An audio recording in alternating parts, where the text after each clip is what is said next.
And in this first talk, we have Dr. William Hamilton. Sadly, he cannot be here with us today, but he will be giving us a talk on using nanopore sequencing for end-to-end molecular surveillance of Plasmodium falciparum in Ghana. Okay, my name's William Hamilton. I am an academic clinician based in Cambridge, specializing in infectious disease. And today I'm going to be speaking about nanopore sequencing for surveillance of Plasmodium falciparum malaria in Ghana. And thank you to the organizers for inviting me to speak. And sorry I can't be there in person. So I'm going to give an overview of the opportunities for nanopore in malaria surveillance as I see them, the assay that we developed, its implementation in Ghana, the main results that we found looking at drug resistance and the leading vaccine target, CSP, and finally some thoughts on training and capacity strengthening that we've done for nanopore in West Africa. And I just want to say from the outset that the work I've done in Ghana has been in close collaboration with my friend and colleague, Dr. Lucas Amengre-Tego at the University of Ghana. Conflict of interest, I was a plenary speaker at a nanopore organized conference, but other than that, I have no relevant conflicts of interest to declare. So, as I'm sure everyone here is aware, malaria has its heaviest burden in sub-Saharan Africa. So 95% of malaria deaths occur in sub-Saharan Africa. The vast majority will be caused by Plasmodium falciparum. But many countries in sub-Saharan Africa don't have high levels of sequencing capacity, next generation sequencing. So this figure is a few years out of date now, but it shows the number of next generation sequences.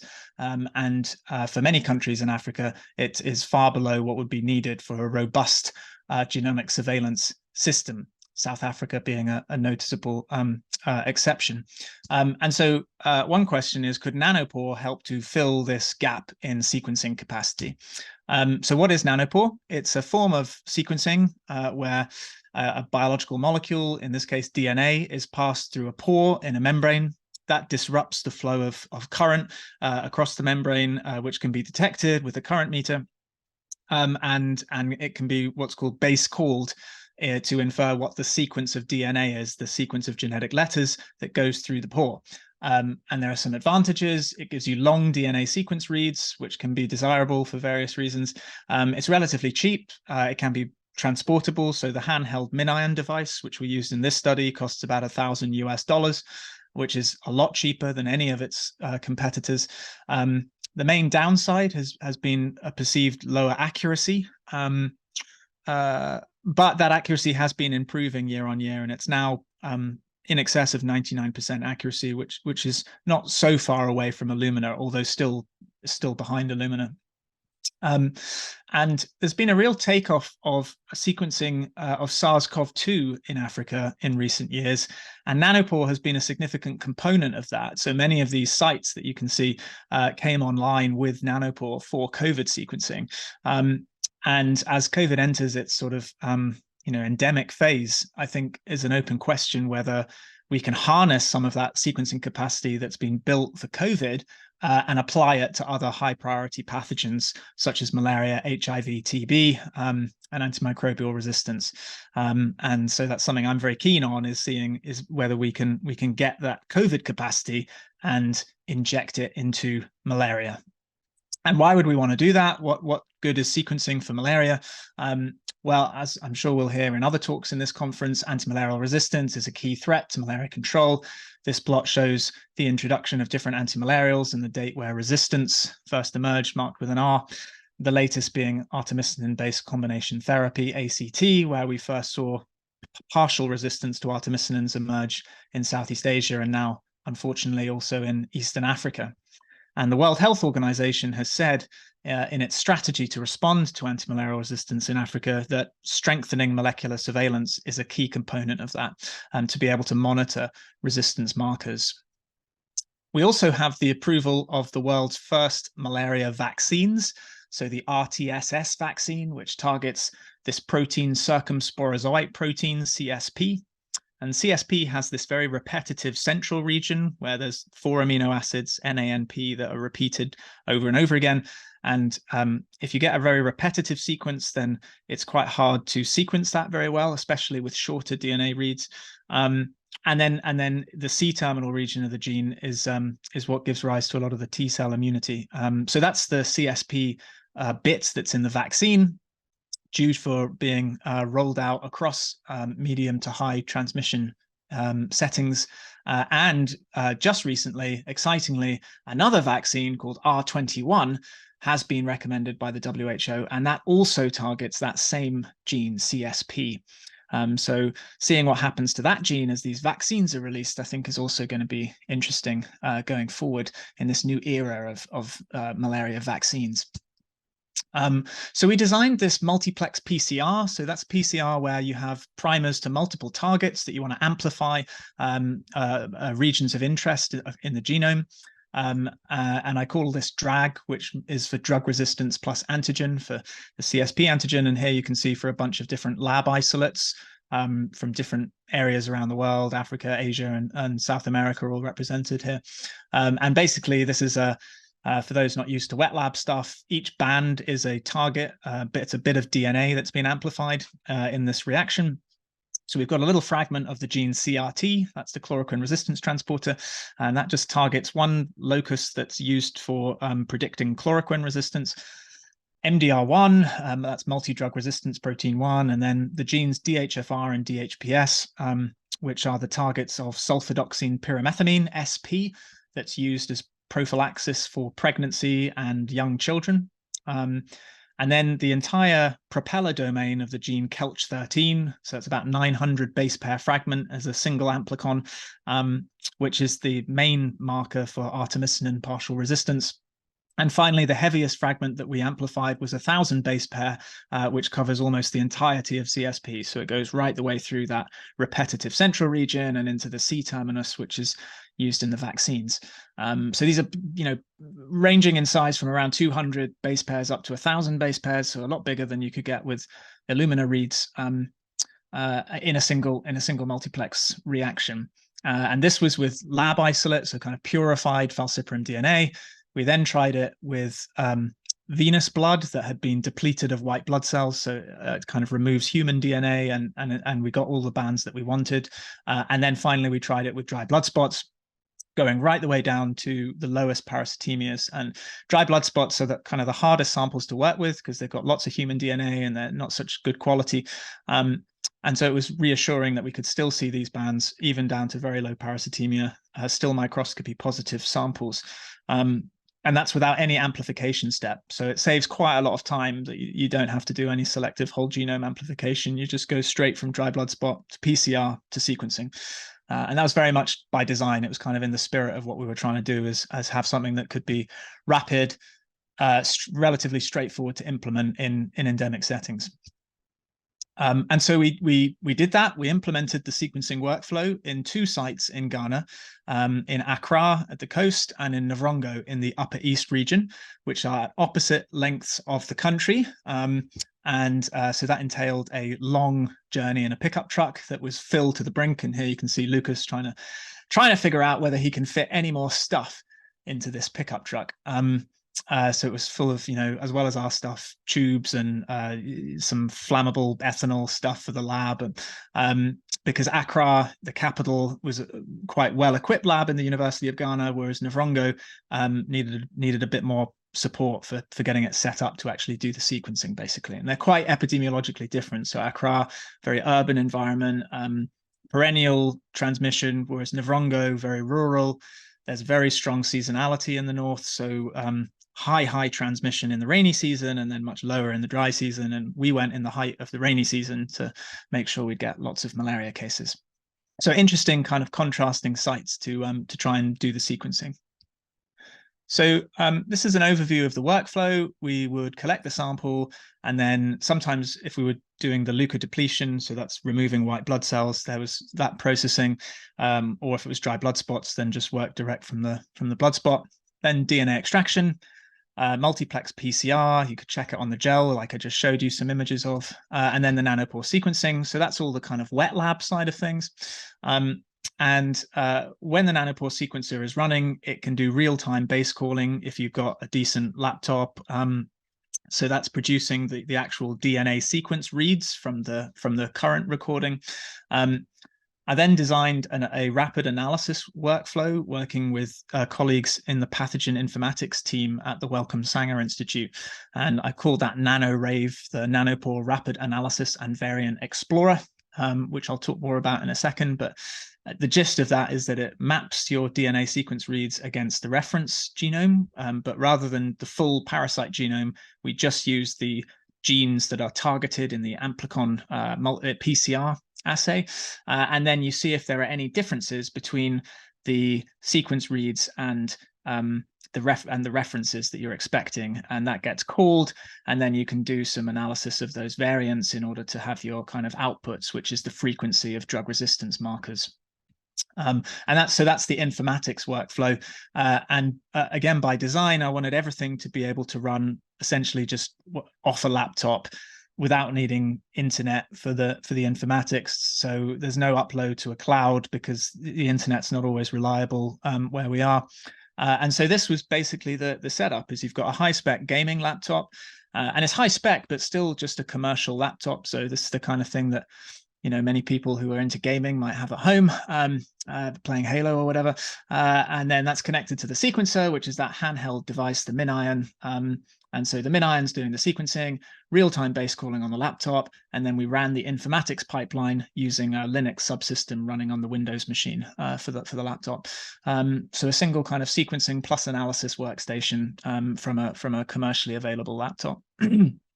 I did put some thought into the kind of setup of how to actually run this in a laboratory, especially given some of the challenges that you can face in the tropics. So we've got an uninterruptible power supply, a voltage regulator with surge protection. We've got cooling pads for the laptop and a fan for the MinION to try and control the temperature. And even with that, the temperature was still quite a challenge. So, you know, we had to have ice packs blowing over the MinION to keep the temperature down because it was over 30 degrees in the lab in Novrongo, despite the air conditioning running full. And in fact, the air conditioning then started leaking, and there was a plug socket there, which I thought was going to catch fire. So then I tried to cover it with plastics, but it didn't catch fire, and everything was fine, and we got some good data. So this is a little video of a nanopore sequencer running.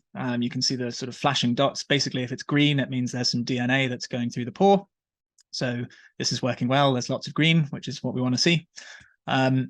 We got really high coverage for our amplicons. So this is looking at the x-axis is different targets that we've amplified in the PCR. And you can see both for venous blood on the top and for dry blood spots at the bottom, we're getting very high coverage, thousands of X coverage. And this is for 24 samples per flow cell. So you could certainly do 96 and you'd still get thousands of X coverage, which is more than enough, way more than enough for any use, any downstream uses. This is the NanoRave workflow that I mentioned. So it's kind of complicated. I'm not going to go through the whole thing, but basically you get your sequence reads, which are the FASTQ files. The mapping is done with this thing called Minimap2, which is commonly used for mapping nanopore reads. That maps them to the reference sequences, as I've mentioned. The thing that actually calls the variants, you can select. So you can see at the bottom of the diagram there, there's a few different options, Medaka haploid. All of these are quite commonly used variant callers, and the one that I've been using most recently is Claire3, which is one of the more common modern variant callers used for nanopore data. So that's what distinguishes the genetic differences in the code from what you've sequenced compared to the reference that you've mapped the reads against. And yeah, that was all done running straight off these gaming laptops, and you've got the specs of what we used last year. And actually, since then, I've bought some even higher spec laptops. So that 20-minute time, and with some tweaks to how we run the pipeline, I've actually brought that right down to just 5 minutes. So 5 minutes for an analysis pipeline for a multiplex of 24 samples running off one of these laptops. So It's quite fun. And if you want to download that pipeline, then it's all on GitHub, open source, open access, running on Nextflow. And you just pull all the software in through the Nextflow pipeline, which is Dockerized.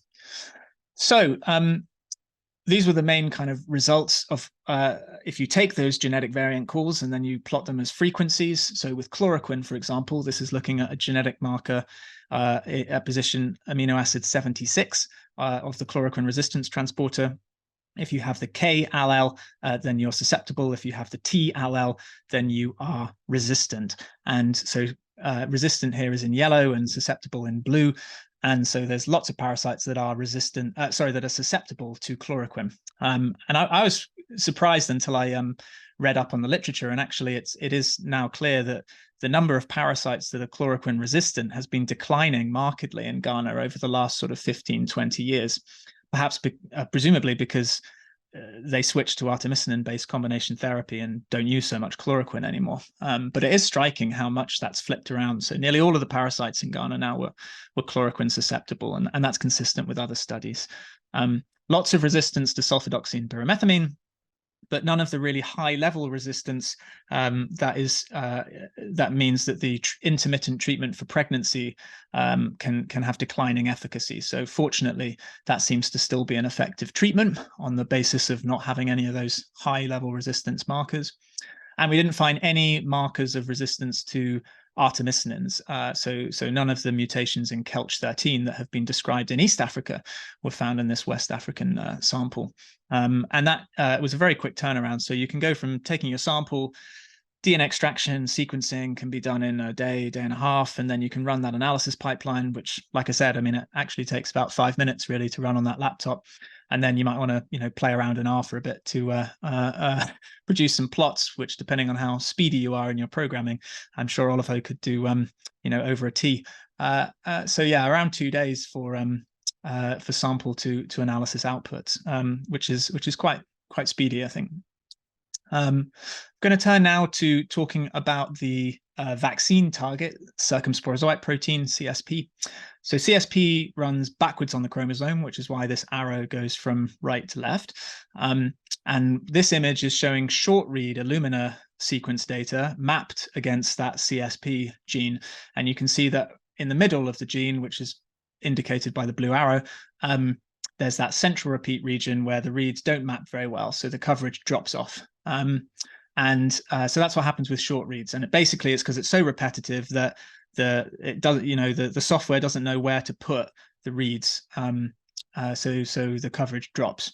And what I did with the reference sequences, so this one is the reference genome 3D7, sequenced it with Nanopore, and then got the consensus of all of the DNA reads for the CSP gene, and then I searched the reference database and compared the sequence that was produced from the Nanopore with the reference sequence, and was very pleased to find that it was 100% identical to the reference sequence with 0 gaps. And that included going right the way through the central repeat region. So that's around 20 repeats of this NANP 4-peptide repeat. So with a single clone, when you take the consensus of all of the sequence reads, you can go right the way through these really repetitive, complicated regions that short reads like Illumina struggle with. It does get more complicated with mixed infections, and so that's certainly an active area of interest, is how to get this to be able to call these variants when you've got different clones present in the same infection. But for a single clone, I think there's no doubt that Nanopore is really good at being able to characterize these complex regions. Looking at that C-terminal region, which is also included in the vaccine, basically the reference sequence, which is included in the vaccine, is really a minority haplotype in Ghana. So you can see these are different variants along the C-terminal of the gene from left to right. And some of these variants are very high frequency. So over 80% of parasites, for example, had the S301 to N amino acid change. So some big differences between the, or some very common differences between the reference sequence that's used in the vaccine and the parasites that are actually in the population. So whether that is important is unclear, I think, at this stage, but certainly something that we would need to keep an eye on as these vaccines are rolled out.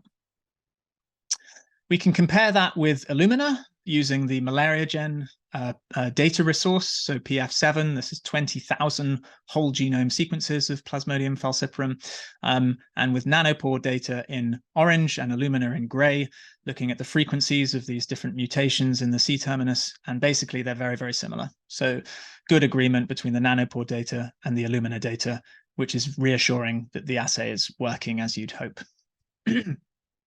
So for the last couple of minutes, I was going to talk about some of the training that we've done. So we've run a training workshop in the Navrongo Health Research Center with lectures, practical work, and teaching. That was last year. This was some of the feedback. People said it brought their dream of working on bacterial genomics closer to reality, and that genomics was the future of clinical research. And someone just said they were ecstatic about nanopore sequencing. We've helped Lucas to get his own laboratory set up with Nanopore, with MinION and GridION sequencing. And based out of Lucas's lab in the University of Ghana, we've held a training workshop with representatives from 6 other West African countries. So this is Guinea, Ivory Coast, Burkina Faso, Mali, Nigeria, and Cameroon, all represented here in this training workshop that was in collaboration with the Arctic Network. So they were all brought their laptops, which we got set up and running the pipeline, and also doing the nanopore sequencing in the wet lab as well. So that was really good fun. And that was just a few weeks ago. So some conclusions. Nanopore sequencing can provide real-time malaria genomic data rapidly. We can implement it in endemic settings, which brings data generation close to the data users, which I think maximizes its impact. We've got comparable results to Illumina for small single nucleotide polymorphisms, and I would say actually better than Illumina for some of these more complicated things like the central repeat region in CSP. We've shown the prevalence of antimalarial resistance markers and diversity in the vaccine target, CSP. I think the technology lends itself quite well to training and capacity strengthening, and I'm hopeful that there's good potential for cross-application to other high-priority pathogens like HIV, like TB, like antimicrobial resistance. Thanks very much to everyone who has worked with me on this project, people from the University of Ghana, from the Sanger Institute, Navrongo Health Research Center, as well as the University of Cambridge, to the funders, Wellcome Trust, Sanger, Bill and Melinda Gates Foundation, and the NIHR.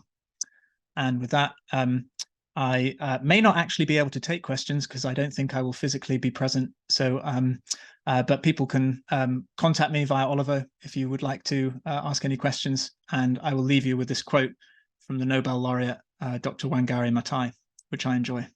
And thank you very much for listening.